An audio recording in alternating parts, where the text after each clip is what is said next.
I never imagined a simple waitress hiding bread could reveal a heartbreaking story of survival. I will never forget the day everything fell apart. The moment I stood there, trembling, heart pounding in my chest, the air thick with silence. My hands shook as I clutched a small, warm loaf, hidden away like a secret life. A strange tingle rushed through me. It was not just bread. It meant something more to I in the little diner where I worked. The walls were adorned with peeling pictures of happier times.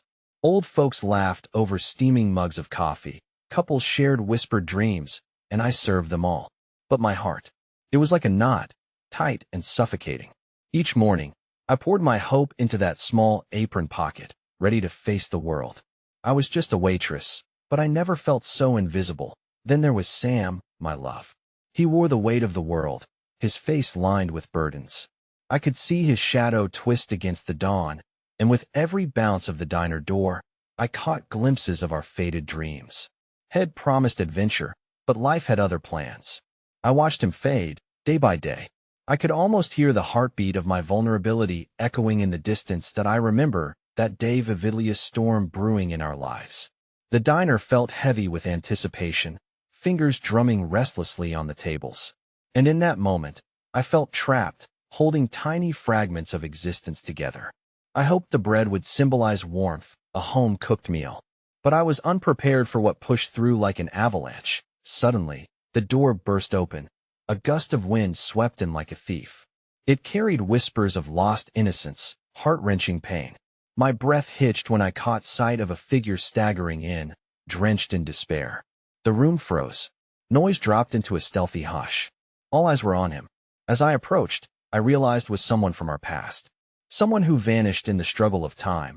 His eyes bore scars. A grave chill crept into my bones seeing the ghost of what once was. I could feel my heart racing. What had happened to him? I wanted to scream, to run, to pull the truth from his lips. Was he back for closure, or to shatter the fragile peace we tried to build?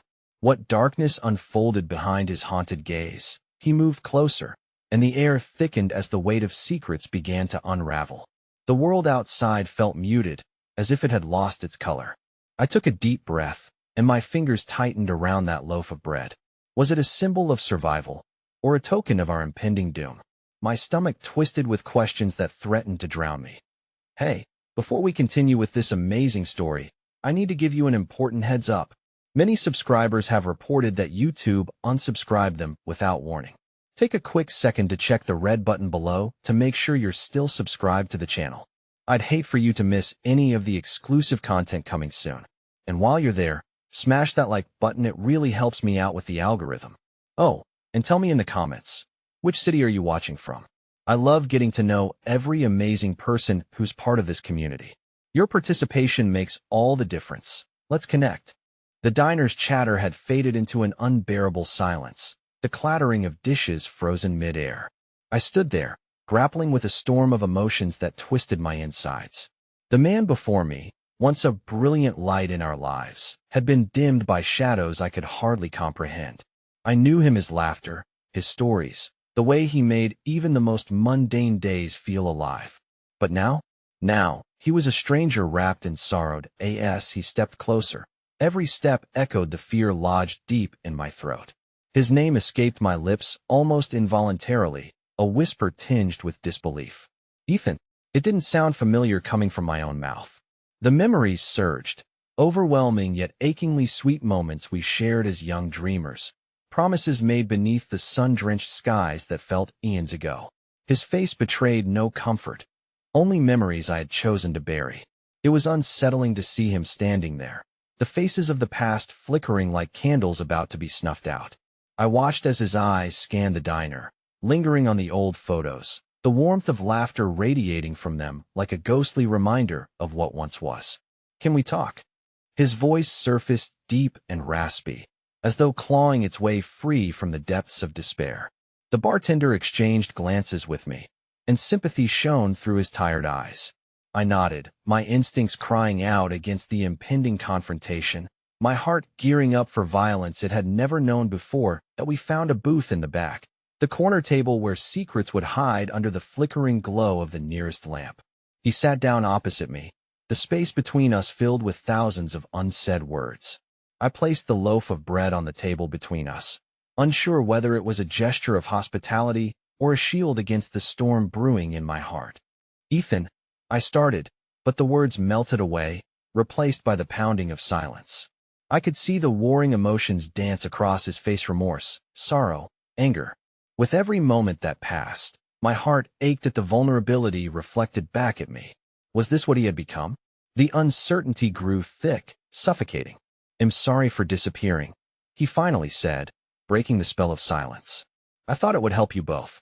The confession cut deep. He could feel the jagged edges of past defenses against the world collapsing within me. I had craved answers for so long, but I wasn't ready for the darkness he brought with him.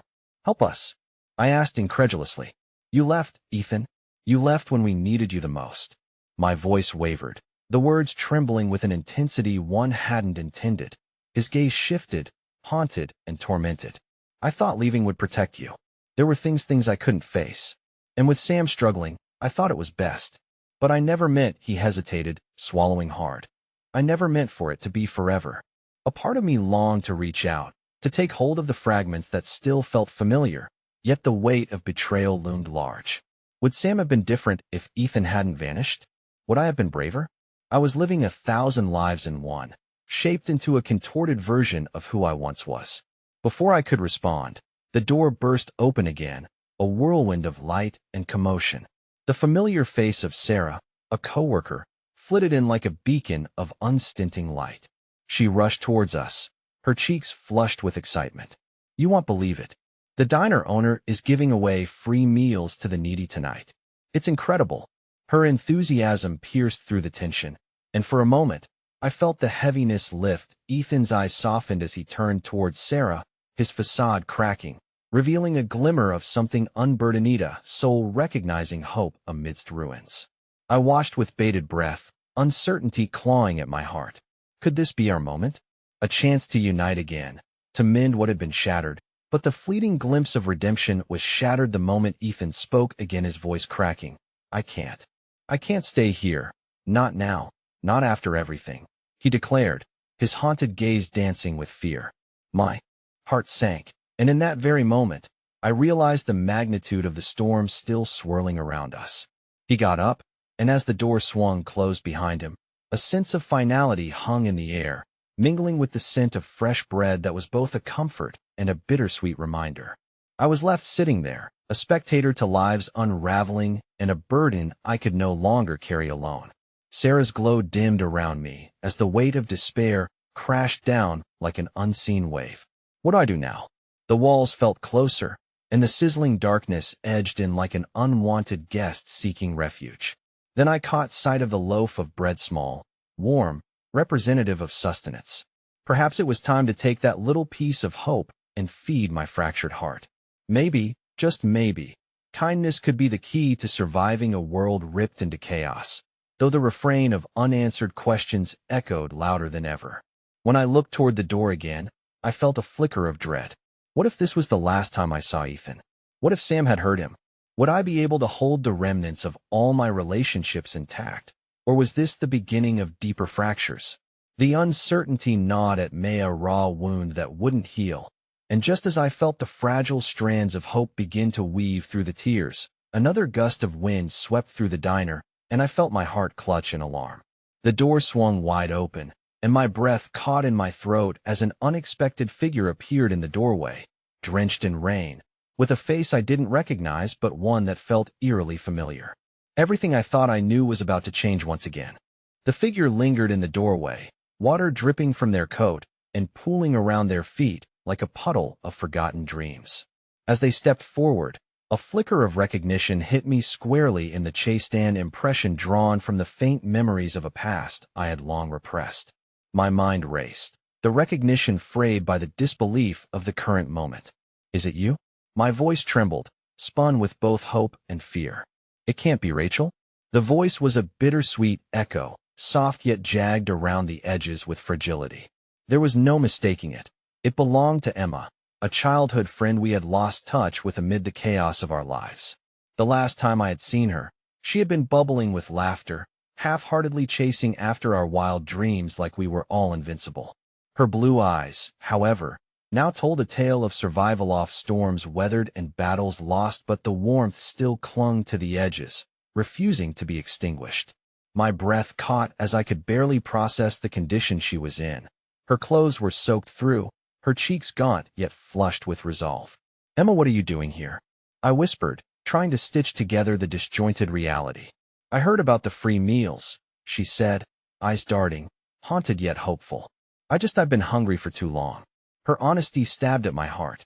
The realities outside these diner walls felt cruel, invasive, and harsh, a world we had once shielded ourselves from. I felt a surge of empathy course through me, and instinctively moved to push the bread towards her. "You can have mine," I offered. "I don't need it." She took it, hands trembling slightly, as if this simple act of generosity held the weight of 1,000 lifetimes. "Thank you," she murmured, and for a moment the warmth between us flickered to life, illuminating the fragile spaces where the shadows lurked. But as the conversation sputtered, my thoughts drifted back to Ethan. I felt the bittersweet layers of our encounter wrapping around beneath my skin. Emma noticed the abrupt change in my demeanor. "What's wrong?" "You look," she hesitated, "lost." "Ethan came back," I said, each word a fragile thread woven into our fleeting moment. "And everything feels broken. I don't know how to fix it, how to return to whatever this was." That Emma's expression softened, an understanding passing between us that went unspoken. "You can't hold everything together by yourself. It's okay to feel torn." She placed the bread down and took my hands, her grip warm and grounding. "Sometimes, a heart breaks to make room for something beautiful." Her unwavering belief caused hope to flicker within me. But as the blend of anxiety and exhilaration danced in my chest, I heard the soft plight of a child outside. The sound of muffled sobs ricocheted off the diner walls, pulling our attention to the glass. I quickly rose from the booth, the instinct to protect igniting within me. "What is that?" I asked, half to myself, as I moved to the window. The rain continued to cascade like a curtain, but through the blurred glass, I caught sight of a small figure hunched beneath the awning, an infant cradled in the arms of a weary woman. Our eyes met for an instant through the obscured view, and in that moment, I felt a pang of recognition and sorrow, as if each heartbeat mirrored a shared narrative of struggle and survival. I slipped outside without a second thought, the blast of cold rain hitting me like a slap as I approached. "Are you okay?" I asked, kneeling by the soaked woman. She looked up at me, eyes wide and brimming with desperation. I can't find shelter," she stammered, her voice cracking under the weight of her words. "I don't know what to do." I was trying to escape an icy grip of fear wrapped around my heart. It was as though I had fallen into an endless loop of despair, threading through lives intertwined in shadows of the past. I wanted to save her, to help her find her way back to the light, just like I had hoped for Ethan. "That's okay," I whispered, placing a hand gently on her shoulder. "We have food inside. Come with me." As we began to walk back toward the diner, Emma joined us, her presence transforming the moment. Together we guided the woman inside, sheltering her from the unforgiving rain. Inside, the atmosphere shifted as others turned their gaze towards the newcomer, murmuring softly, the empathy in the air palpable. I caught the bartender's eye again, and he offered me a nod of understanding, the kind that said hope could bloom in the most unexpected of places. But amidst the kindness swirling around me, my thoughts shifted back to Ethan, the loss, and the longing weighing heavily in my chest. Would he ever return? Just when I began to suspect the glimmer of something brighter beyond our shared darkness, the diner's door swung open once more, and I felt my heart lurch as the wind howled through the entrance, bringing with it an aura of profound uncertainty. Could this be the end of another chapter, or would more secrets unearth themselves, reshaping everything we've come to know? I longed for clarity, yet all I felt was a tightening knot of anxiety. What awaited us all? I wondered. What awaited Ethan, Sam, and the woman before me? The answers felt tantalizingly out of reach, and I couldn't help but wonder if the final piece of our puzzle was about to drop into place or shatter irreparably before my very eyes. As a simultaneous gust of wind and confusion swept through the diner, my eyes were drawn to the figure standing in the doorway. My stomach sank, fatigue settling like a heavy cloak around my shoulders. It was Sammy brother, a lifeline and burden intertwined. His silhouette loomed larger amidst the light pouring in from the street, casting shadows that flickered like mismatched memories of our childhood. Rachel? He sounded breathless, as if he had run miles to get here. I was looking everywhere for you. I hesitated, clenching my hands into fists. The warmth that had radiated only moments before seemed to chill at the sight of him. Sam, can we talk? Please.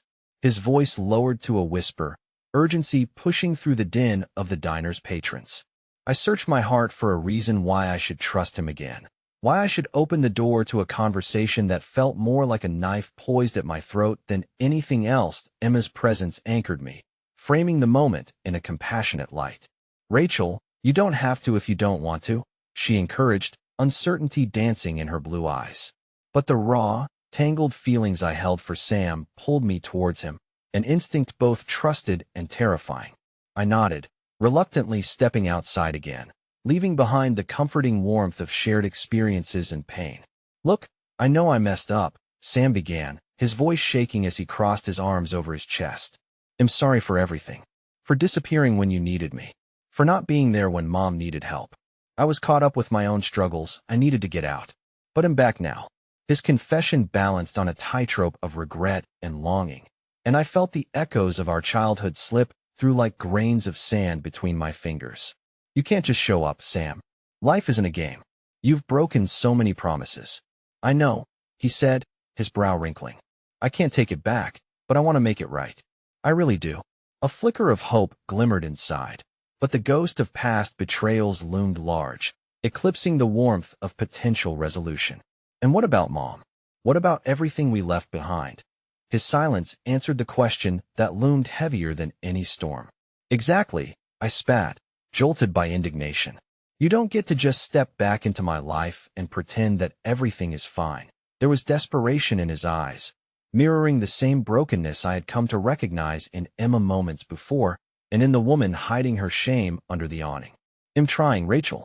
I'm trying to change. An involuntary rash of anger ignited my chest, the heat behind my words a balance of sorrow and ferocity. You can't change what's happened. You can't rewrite the past. He stepped closer, a whispered secrecy laced in his words. But I can change what happens next. At that moment, the woman from outside stepped out of the shadows, her small child cradled close, fresh tears glistening in her eyes. Maybe we all can, if enough of us find the strength. Her voice broke through the noise surrounding me, something pure resting gently in the air, a fragile, yet unyielding sense that change was possible. My heart thrummed in response to her words, a reminder that we were each entwined in a web of heartbreak that somehow carried the potential for healing. Why are we all standing around in the rain? Emma exclaimed, her tone turning from somber to light, ever the beacon. Let's get back inside and share our stories. We might just surprise ourselves. As I turned to respond, an urgent shout rang out from inside. Help! Someone call an ambulance. The cheerful energy of our moment shattered as a sense of dread descended like a weight. I dashed back towards the diner, adrenaline flowing through my veins like wildfire. What was happening? I glanced back at Sam, the image of guilt across his face colliding with my persistent fight for understanding. The night was thick with uncertainty, and I couldn't shake the feeling that the pieces of our lives were about to collide, each moment building into something explosive and transformative. We burst through the diner door again, where the scene unfurled. Like a bad dream. Patrons crowding around a woman who had collapsed at the counter, the bartender fumbling with a phone, panic rippling through the cafe. Get back, please. Someone shouted, pushing through to provide space, but my heart raced, weighing heavy with fear and dread. Amid the growing chaos, I shot a look back at Sam, searching for a thread of reassurance, fighting the urge to fall apart as I grasped the fragile hope that had dimmed in the corners of this stormy night, knowing it was all slipping away again. Would any of us find our way back from this? Before I could catch my breath, the ambulance lights painted the diner in a collage of reds and blues, filling the space with a cacophony of sirens cutting through the din. A new wave of desperation washed over me, and as I stood on the precipice of uncertainty, I could only wonder, would we all survive this night? And would any of us emerge unscathed, stitched back together in the process? The chaos continued to unfold around me in a rush of sirens and frayed nerves. I could hardly breathe beneath the weight of the turmoil surrounding us. The woman who had collapsed lay prone on the diner floor, an unintended anchor pulling at the seams of my own fragile composure. Emma rushed to the scene, her nurse training kicking in, and I watched her slip past the crowd, her face transforming into one of focus amidst the rising panic. "Call for more help," she shouted back. "This isn't just a fainting spell. We need to keep her awake." My heart hammered wildly as I moved closer to the commotion, caught between the swirling tide of anxiety and the desperate hope stoked by that stranger's words mere moments ago. Just moments before this overwhelming storm had broken, we had been two voices quietly sparking a chance for redemption. Now, as the paramedics arrived and swept through the door like an unexpected tempest, the din around me transformed into a buzzing fog. "Rachel, hold this." Emma pointed towards the child in the woman's arms, a boy no older than 4, wide-eyed and trembling. Something deep stirred in my chest as I reached for him, instinct pushing me to comfort him with a gentle embrace. He melted into my arms as if he were a patchwork quilt, needing warmth amidst the chaos. "Is Mommy okay?" His small voice wavered, frail and fragile, like spun glass ready to shatter. "I don't know, sweetheart, but help is here. You're going to be okay," I murmured, though doubt dripped from my words like rainwater still grasping for shelter as the tempest raged on.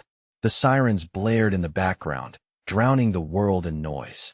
But as I held the child, his innocence a stark contrast to the suffocating reality of our world, a sliver of clarity broke through the haze. In this moment, I understood that every life was a tapestry of threads bound together by experiences, pain, and love, the very same threads I had been untangling with Sam just moments ago. "Look." The boy's voice pierced the chaos, pointing toward the commotion where the paramedics worked. "They're helping her. She'll be all right." His belief sent a shockwave through me. For the first time all night, I clung to hope, ignited by a child's simple faith. It was a flicker, a fragile flame, but it was enough to push away the shadows that had pulled so tightly around my heart. "Oh, you want to see if we can help them?" I asked, trying to distract him from the fear rippling underneath his composure. He nodded, his small hands clutching at my shirt as we drew closer to the overwhelmed scene. Emma was speaking to the paramedics now, her words swift and measured, no traces of the fear that had nearly shadowed her face moments before. A part of me envied her ability to compartmentalize emotions amidst turmoil. "Rachel." Sam's voice sliced through the growing noise, pulling me back as he knelt closer to the boy, his demeanor shifting from guilt to protection. "Why don't we get him some water? Stay close, all right?" Together, we guided the child away from the chaos momentarily, making our way to the back of the diner where the world felt momentarily shielded. "You're doing great, buddy. Your mom is really strong," Sam said, a gentleness creeping into his tone, a softness that felt like a silk thread stitching a patch into an old quilt. But could he really be trusted? The memories entwined with anger began to pull at the seams of my resolve. I cast a sideways glance at him, battling thoughts of the past, the promises he'd broken, the absence that had felt like a gaping wound. As I filled a cup with water, I noticed how he was watching the boy intently, something tender unfurling in his features. "You care about kids, don't you?" I said finally, handing the boy the water just as Sam's gaze flicked to meet mine. "Yeah," he admitted quietly, the truth dripping from his voice like rainwater clinging to leaves. "Before everything happened, before I ran away, I used to volunteer at a community center. I loved being with them. They made everything feel lighter." The boy sipped his water, eyes flickering between us as though sensing the shift. "I like helping too," he piped up, his innocence a balm against the bruises of our past choices. In that moment, a bond began to weave itself anew, as though the weight of our collective grief lightened in the wake of shared compassion. I couldn't help but feel the tumult within me ease, if only for a second. And just as I felt a voice of hope rising stronger than my doubts, a sudden commotion burst from the front of the diner. The child dropped the cup, glass shattering on the floor as my heart dropped with it. Emma emerged, urgency clawing at her features. "Rachel, come quickly." Fear surged within me once more, desperate for clarity, and I glanced at Sam with apprehension. He stepped beside me, determination etched in the lines of his face. "Let's go," he said, this time with a steadying strength. As we rushed back to the front, a chilling realization rooted me in place. What if the very change we had begun to hope for was crumbling like fragmented glass, just out of reach? And what new trials awaited us in this unrelenting night? Lurking beyond the threshold of hope, the storm of uncertainty continued to surround us. And as I braced for the next wave, I couldn't shake the feeling that we were mere players on the edge of a devastating revelation. Would the collapse of one life lead to the unraveling of all our tenuous threads? As the echoes of shattered glass faded into the din of the diner, I felt like I was standing at the precipice of something far beyond my understanding. Emma's voice, urgent and clipped, cut through the noise of the emergency unfolding. My heart raced as she motioned for us to follow her, urgency pulsing through the air like an electric current. When we burst back into the main area, the scene played out like a chaotic symphony. Paramedics were working frantically, their hands moving in a blur over the woman still lying on the floor. But it wasn't just her they were concerned with anymore. I could see the strain on their faces, the way their brows furrowed in concentration that hinted at something worse than I had dared to imagine. "Rachel, I need your help," Emma called to me, her eyes locking onto mine with a desperate intensity that made my stomach knot. "We're losing her pulses. I need you to get the defibrillator from the storage room." "Defibrillator?" I barely articulated the word, my chest tightening with the finality of it. I nodded, propelled by the urgency in her voice. I turned on my heel, racing past tables and desperate patrons, the boy still clinging to me like a lifebuoy in the storm. "Wait," Sam called, but I was already pushing through the door that led to the back. The moment I stepped into the cramped storage room, with shelves filled with bins of food supplies and mops, I felt suffocated by noise and fear. I fumbled through the supplies, my heart thudding against the confines of my ribcage. I desperately searched for the familiar red case, a beacon amidst the clutter, while the boy stood at the door, too small to comprehend the weight of what was happening. "Can they save her, miss? Will Mommy be okay?" His voice trembled, piercing through the haze of my panic. I swallowed hard, every reply feeling like a fragile promise I wasn't sure I could keep.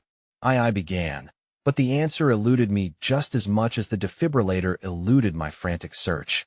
Just as I found it, my fingers brushing the cool metal, I heard the boy's soft gasp from the doorway. I spun around. Sam was right behind him, concern etched deep in his features as he eyed the child before returning his focus to me. "You got it." "Yes," I breathed, snatching the case. "But go." He motioned toward the commotion beyond the door. "Emma needs you. Oh, keep him here."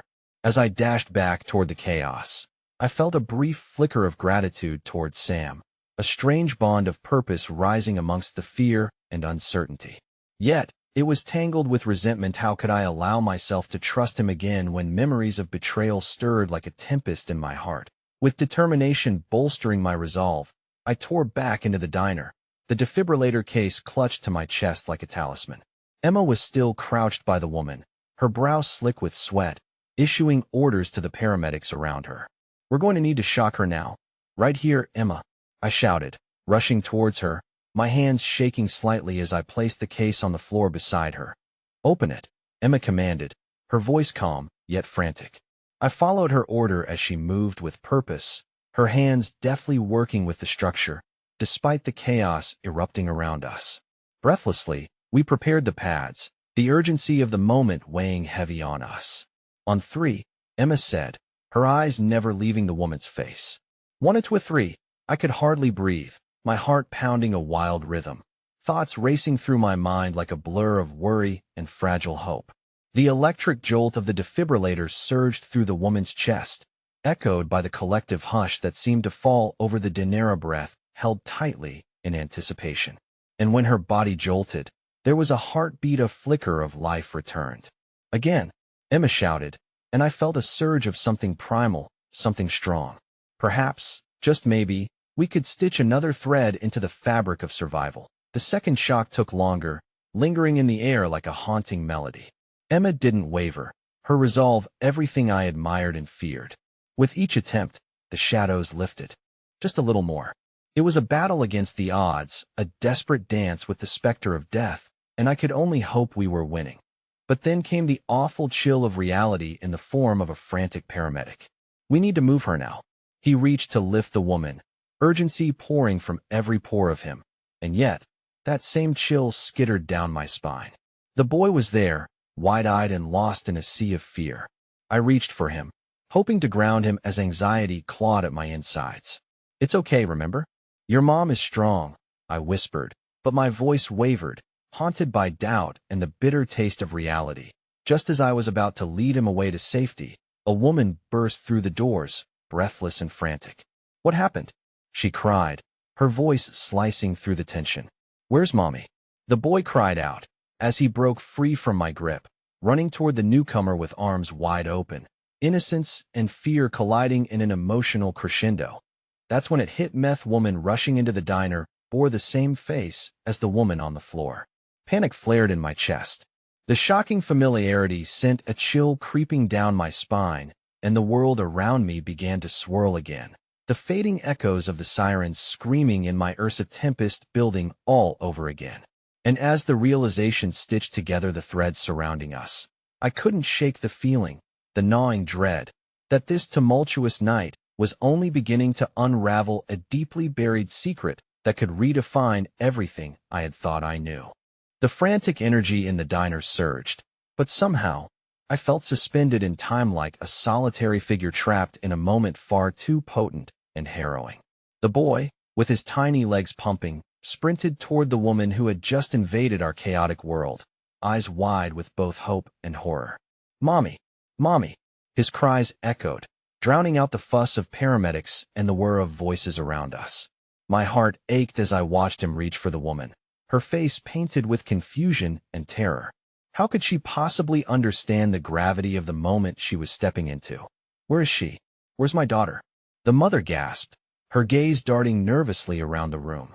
I noticed the desperation crinkling the corners of her eyes, a mother's instinct to seek out her child, yet at the same moment tethered to the frantic cries around her. "Over here!" Someone shouted, and the paramedics moved with purpose, shuttling the woman we had just revived away from the scene. With each step they took, a part of my heart screamed at the injustice of it all, the fragility of life juxtaposed against the hard, unforgiving walls of the diner. As I stepped back to let them do their work, I swallowed down the rising lump in my throat, my hands barely holding onto the edges of my composure. Thoughts spiraled in a chaotic whirlwind. What if they didn't save her? What if the boy never got to hear the warmth of a mother's embrace again? And what secrets did this moment hold for all of us? Entwined in threads of fate we never chose. "Stay here." Sam's voice broke through the haze, his firm grip on my arm pulling me back from the edges of my overwhelming thoughts. "We have to keep him safe," he added, nodding toward the boy, who stood shaking, unaware of the full picture unraveling before us. And my heart twisted at the sight of him so small, so bravely flinging himself into uncertainty. "He deserves to know," I whispered, half to myself, half to Sam. "He deserves to know that everything is going to be okay." The words slid from my lips, yet I wasn't sure if I believed them. "Rachel, focus," Sam urged, his tone edged with a desperate urgency that made bile rise in my throat. I wanted to trust him again, but snippets of betrayal clouded my ability to see clearly. "We can't let him go through this alone." The boy turned back toward us, tears spilling down his cheeks, and my heart shattered a little more. How could I stand firm and tell him everything would be all right when the truth felt like a fragile house of cards? But in that moment, a flicker of resolve ignited deep within me. I stepped forward, kneeling to match his eye level, forcing a smile that didn't quite reach my own heart.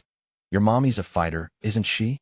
I said, noting the resemblance in the way his features crinkled in fear, yet shone with an infantile courage that he nodded, small shoulders trembling. "She's the strongest," he affirmed, and as he spoke, a flicker of hope crawled into the space between us, an invitation to believe in miracles even as life twisted into a cruel charade. The moments unfurled tense and breathless, like a storm cloud gathering to unleash its fury. Suddenly, a loud crash rang from the kitchen, a sound I recognized too well after years in the diner. It felt like a cue from some unseen director, and my heart raced, dreading to see what new catastrophe breached our fragile sanctuary. Before I could move, The tension turned palpable like a collective gasp holding the air captive. And then, out from the kitchen, a figure stumbled forward. I found Emma started, but her voice trailed off as her gaze fixed on the woman now standing in the doorway, shaken, disheveled, and seemingly on the cusp of revealing something monumental. Without warning, the new arrival's face shifted, confusion melting into recognition. "I saw you," she said, her voice trembling with a mixture of urgency and disbelief. "You saved my daughter." Gasps erupted around us. The realization knocked into me like a thunderclap. This woman, that facete now belonged to hope, intertwined with fear, the faintest glimmer of what could be. But before I could fully process it, Emma's shout echoed through the disarray. "We need her consent to treat her. She's a minor, and the hospital must be informed." The chain of urgency only tightened, coiling around us, pulling us deeper into something dark and profound. The boy's eyes widened, tears shimmering with fresh confusion. "Mommy, what's wrong?" he pleaded, innocence aged well beyond his years. His small hands clamored for certainty amidst the chaos, holding tight to the fleeting threads of what he understood as the mother knelt to comfort him. I could feel the rippling undercurrents of fear oscillating within the diner. I understood, in that fractured moment, that none of us could avert the storm, but perhaps we could weather it together. But then, amid the muffled cries and distant sirens, a chilling truth cut deep as the mother's eyes flicked toward mine again, her expression morphing into something far more profound. "You're not just a waitress, are you?"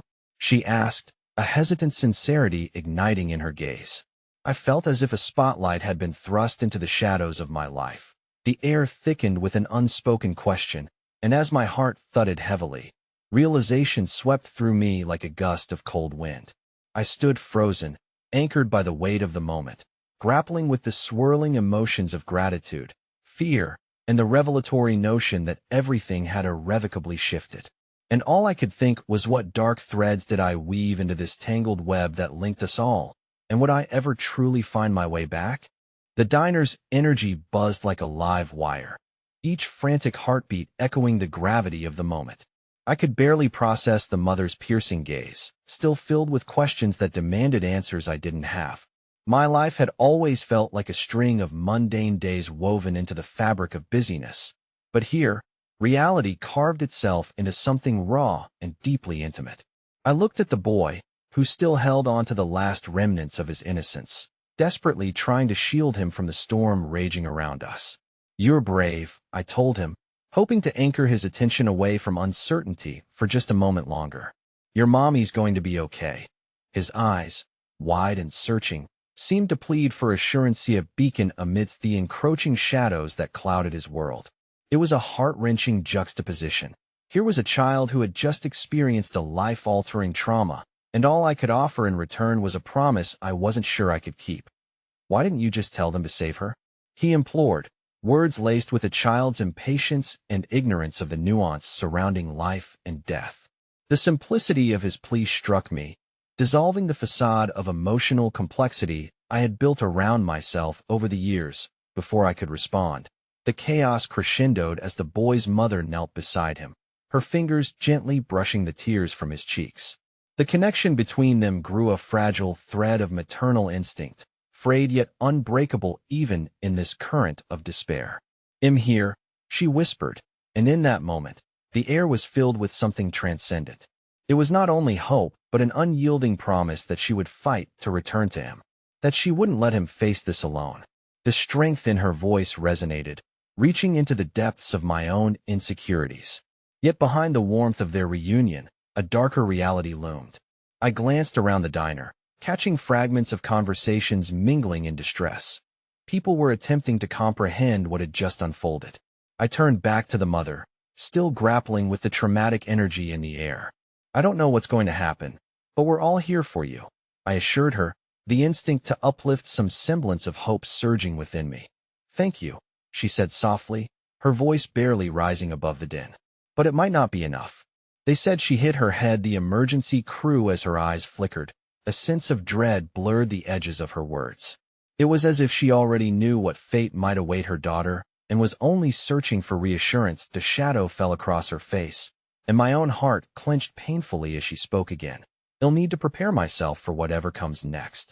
There was an unspoken weight in her tone, a lingering belief that no amount of love could shield either of them from the repercussions of this crisis that I wanted to argue, to tell her that we could conjure strength from within, that hope could foster miracles, but it felt like shouting into a void. Instead, I grounded myself in the moment. Whatever happens, I whispered fiercely so that only she could hear, you don't have to face it alone. You have us. Sam, still close by, caught the exchange and nodded, his presence a comforting familiarity. I sensed the fortress he had built around himself slipping ever so slightly. Perhaps he didn't want to admit it, or maybe I didn't want to admit it, but in fragments of shared pain, we could find solace. And just as it seemed that glimmers of understanding and unity would break through the clouds, a series of sharp, cacophonous beeps interrupted everything. 2 paramedics rushed through the entrance, breathless and ready, urgency radiating from every fiber of their being. Where is she? One of them demanded, eyes darting past the whirlwind of people lining the diner. The piercing nature of their inquiry pierced deeper than the approaching sirens, illuminating the gravity of what lay ahead. I am right here. The woman's voice filled with panic, a maternal instinct leaping forth as she straightened and started toward the door, but then a pang of fear took her breath away. Is she? In that instant, a voice rang out from the back, one I recognized despite the chaos. She stabilized, but we need to transport her now, Emma called, breaking through the tension with a tone of clarity that cut through to the core, the very rhythm of life. I turned back to the boy, not wanting him to witness this sudden shift in the atmosphere, a darkness unfurling once again. I knelt in front of him, forcing another shaky smile. Do you think you could help me? You can be brave for your mommy. He looked at me, bewildered, yet trying to muster the spirit of a child. How? Let's think of something special for her. Something that will remind her of you. I stopped for a moment, a recollection tickling the edge of my mind.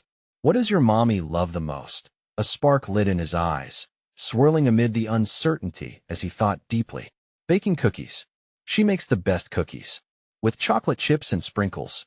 Perfect, I exclaimed, holding on to this small beacon of joy amidst invasive fears. Let's make sure she remembers those cookies. You can tell her all about them when she wakes up. I tried to bolster his confidence, drawing him into a future that extended beyond this moment of chaos. As he nodded, I felt a fragile sense of purpose intertwining our fates. Yet, as hope began to unfurl and new breaths filled the stagnant air, a crash echoed once more from the kitchen, a metal clang that sounded eerily familiar. Emma's face turned paper white, and I could see her mentally retracing her steps, investigating the scene even as her heart raced. Stay with him, she cried, her voice rising above the chaos, and she bolted toward the back. My stomach dropped. The darkness of panic enveloped me as I looked back at the boy, his small face pale, a shimmering sheen of fear glistening in his eyes. Then, as if drawn by some invisible force, the angle of our world shifted. I caught a glimpse of the mother, who had turned back to face me, her expression morphing from fear to realization. I know you, she murmured, tension wrapping around her words like vines. In that instant, her voice, calm yet shaking, unraveled something deep within me, and the realization settled heavily. But how? How could she know me? In the fabric of this tragedy, new threads of mystery wove tighter, and I realized with a jolt that my connection to this moment ran deeper than I could have imagined. As chaos swirled all around us, the truth of my own hidden past surged forth, and as the diner echoed with the haunting cries for help, I understood that I was not the only one with secrets buried beneath the surface. The paramedics moved like shadows, urgency coursing through them as they navigated the maze of tables, their voices a blur beneath the rising tide of anxiety that seemed to swell from every corner of the diner.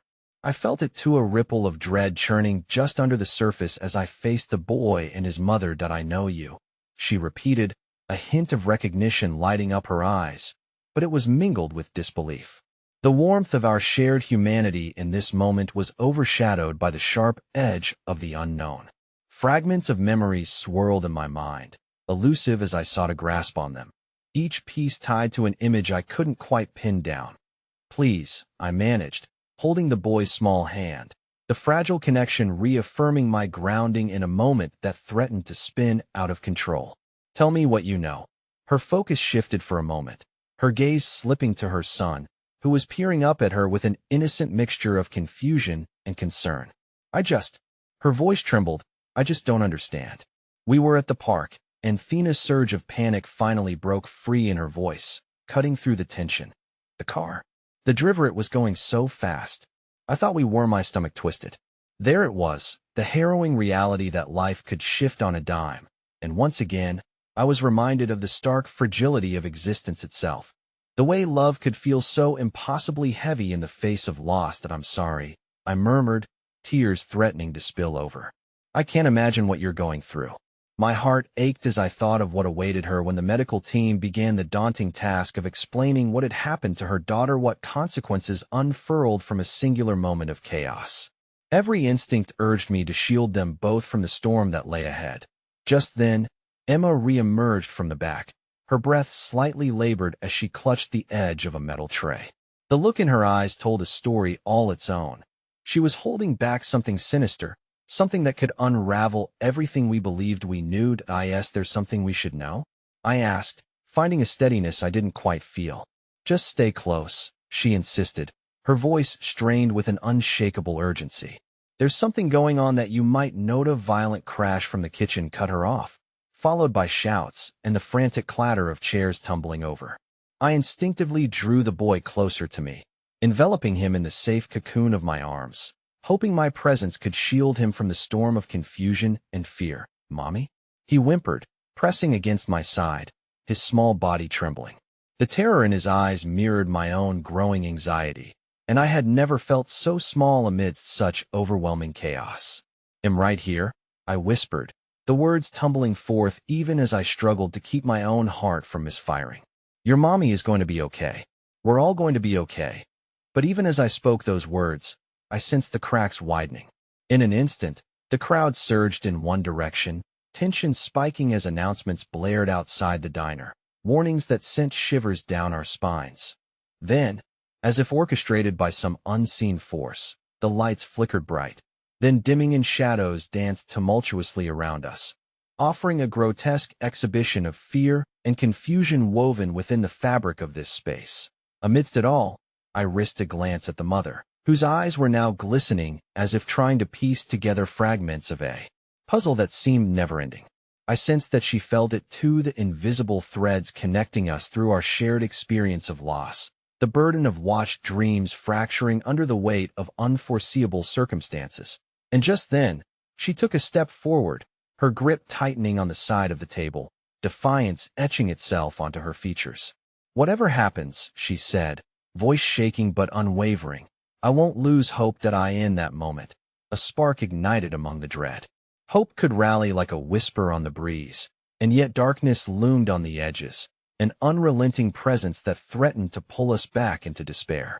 I wished more than anything to join her resolve, yet shadows danced ominously at the edges of my mind, blending memories and fear into a potent cocktail of dread. The paramedics had wheeled a gurney closer, its presence a grim reminder of life hanging in the balance. Beeps grew more insistent. It was as though the very heart of the diner was pulsing with the threat of impending tragedy, while the boy pressed closer, oblivious to the dark undercurrents swirling beneath the surface. Then came a shocking realization of fractured memory thrusting itself into the forefront of my mind. I know this pain, I whispered, a cold chill sending shivers through me. And it's not just happening to you. The mother's brow furrowed, and I saw recognition flicker in the corners of her eyes. What do you mean? She pressed, though I could sense her attempt to maintain a grip on the situation slipping away. Before I could attempt to form a response, we were interrupted by an employee rushing past, shouting over the din. We need everyone out now. Lockdown procedure. Suddenly, the world collapsed around us, an explosion of chaos erupting beyond the walls of the diner. I gripped the boy fiercely, pulling him close against me as the other patrons began to scream, panic surging, the once hushed conversations now spiraling into a cacophony of terror. The mother stood frozen, her gaze ominously distant. If the darkness had been claiming us before, it was now consuming every last shred of normalcy. My heart raced as the realization hit this was not just a moment of personal upheaval, but something much larger, a reflection of a world unspooling from its seams. Stay close, I urged, as if repeating it could conjure the strength we all so desperately needed. I turned to the mother one last time, the weight of shared resolve anchoring us amid the madness. We will find a way through this together. And just as she opened her mouth to respond, a new sound pierced through the clamor. A startling revelation, sharp and clear, echoed through the chaotic air. An unmistakable voice called out, rising above the dissonance. "Mom, I'm here." The gasp caught in my throat. Reality twisted like a knife.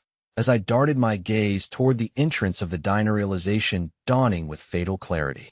The girl with the sweetest smile, the daughter we all thought was in jeopardy, stood right there alive.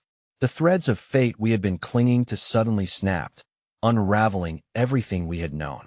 But there she was, defiant against the storm. And as those shocked faces in the diner turned toward her, I understood this was far from over. The fragile web we wove together was unraveling. But the truth, buried beneath layers of chaos, was finally beginning to unveil itself. The din of chaos swirled densely around me as I stood frozen, heart pounding in my chest. I blinked at the figure standing in the doorway. My mind struggled to repeat the words that had escaped the lips of the girl who now stood before us. "I'm here." Each syllable was an echo of fragile hope shattering through the thunderous clamor. The girl, no more than 12, emerged from the shadows, her face framed with wind-tangled hair and eyes wide with bewilderment. She reached out a delicate bridge over the unraveling chaos enveloping us. Recognition crashed over the boy beside me, and he tugged free from my grasp, running headlong towards her. "Mommy!" he cried, arms spanning open as he collided with her, breaking through the wall of worry that had closed around us all. But it was the mother's face that etched the deepest impression upon my heart. Her eyes widened impossibly, the tension that had woven tightly through her being unwinding as she swept her daughter into an embrace.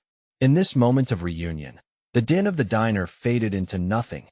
Our collective breaths hung suspended, as if the world itself paused to witness the miracle of survival in front of our very eyes. That I could barely fathom the flux of emotions that coursed through Meth, sheer joy written in the lines of the mother's face, now transformed from horror to relief. Tears slipped silently down her cheeks as she whispered soft, soothing words, cradling her daughter, as if each breath exchanged stitched their hearts back together after an eternity apart. In that moment, chaos surged back to life. Somehow, the world didn't come crashing down in ruination. Instead, it pulsated with a raw, electric inertia mosaic of lives refusing to be broken. I turned, seeking out the familiar faces standing nearby, and in the periphery, Sam met my gaze. A flicker of warmth passed between us. It was unspoken, yet felt I was not alone amid the ruins of fear and despair. We had come to this juncture filled with storms of emotion, teetering upon the edge of darkness. But somehow, we had arrived together alive. I felt fear ease its grip over me as Emma shuffled back into view, her hands still busy, checking on the paramedics and offering assistance where she could. "We did it," I whispered, almost in disbelief, the weight of the moment beginning to settle the frayed edges of my heart. "They're okay, yes," Emma said, her eyes sparkling, recognition alighting within her gaze as she locked onto the girl and her mother. "But we can't let our guard down just yet. There's still work to be done." The urgency in her voice reminded me that while we had birthed this moment of joy, the night still held many secrets yet to be uncovered. As the paramedics began to escort the girl and her mother towards the door, another figure burst through. Ethan. He stood there, breathless and disheveled, storming back into our lives like the tempest I had always known him to be. Guilt filled the air like smoky, a thick fog of memories threatened to choke out the light. I looked between him and Sam, their shared past punctured by invisible scars, and though I had hoped for clarity, the reunion only brought more confusion. "Why now? Hadn't we all just begun picking up the pieces?" "Rachel," he called, his voice filled with desperation, choosing the moment to break the silence threaded between us. "I heard everything. What's happening?" The swirling emotions of the night shifted, and I brushed my fingers against my arms, a thread of warmth amidst the chaos, grounding me once more. Someone's alive, I said, voice trembling. There's hope here, Ethan. I know, he replied, but his face remained stormy. But we need to make sure it sticks. Suddenly, the boy who had just collided with Joy turned to Ethan, as if sensing expectations, a call to be brave. Are you going to help too? His eyes were wide with a child's unsullied belief, an innocent beacon in a room thick with fractured lives. Ethan knelt, catching the boy's gaze, determination etched in the lines of his face.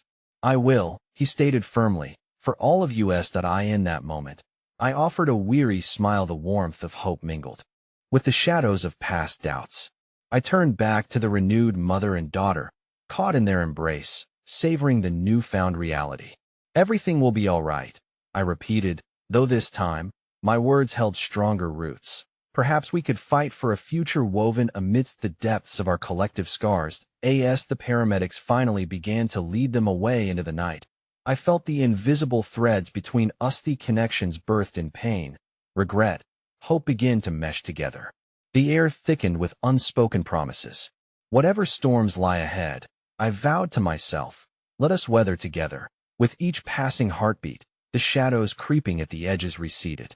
I turned to the comradeship we had kindled in this diner, sensing that we were not just a collection of lost souls, but part of something much larger, a tapestry entwined, fragile but robust enough to face the storms. And as laughter broke through the fear like a sweetness drenching the air, the final thread of understanding settled upon me. Sometimes, within the depths of despair, we could find the strength to reclaim our light, together. And so, for the first time in a long while, as I stood amidst the flickering lights of the diner, each face a new story in the tale of connection, I felt a warmth ignite within me, a powerful whisper that declared, redemption is possible, and hope, woven through our collective heart, holds no bounds.